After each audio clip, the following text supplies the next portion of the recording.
politique, madame, c'est l'affaiblissement et l'appauvrissement du service public de l'audiovisuel. Vous ne trouverez aucune voix à gauche pour soutenir cela, mais vous allez le faire passer avec le Rassemblement national, comme les démocraties dites illibérales le soutiennent. C'est scandaleux. Merci beaucoup.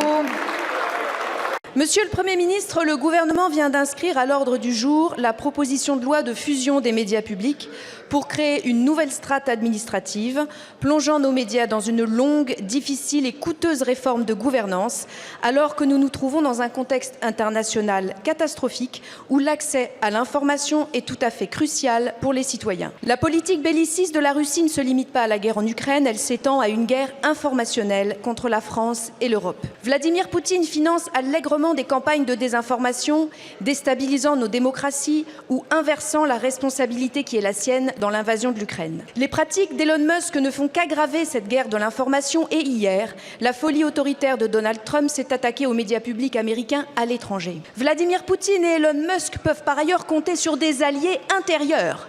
La galaxie médiatique du groupe Bolloré a pris parti pour la Russie. Ces médias multi-condamnés ne s'embarrassent ni des faits, ni de l'information, ni de la déontologie. Dans cet hémicycle, le Rassemblement national s'en fait également largement l'écho lorsqu'il minimise la menace russe. Dans ce contexte, comment comprendre que l'appel à renforcer les dépenses militaires ne s'accompagne pas d'annonces en faveur d'un réarmement démocratique ?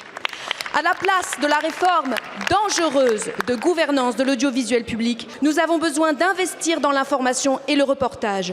Nous avons besoin de faire vivre dans le paysage audiovisuel un journalisme rigoureux, basé sur des principes déontologiques sans concession. Renoncez à cette réforme et donnez dans les textes budgétaires que vous préparez de nouveaux moyens à nos médias publics, essentiels à notre démocratie.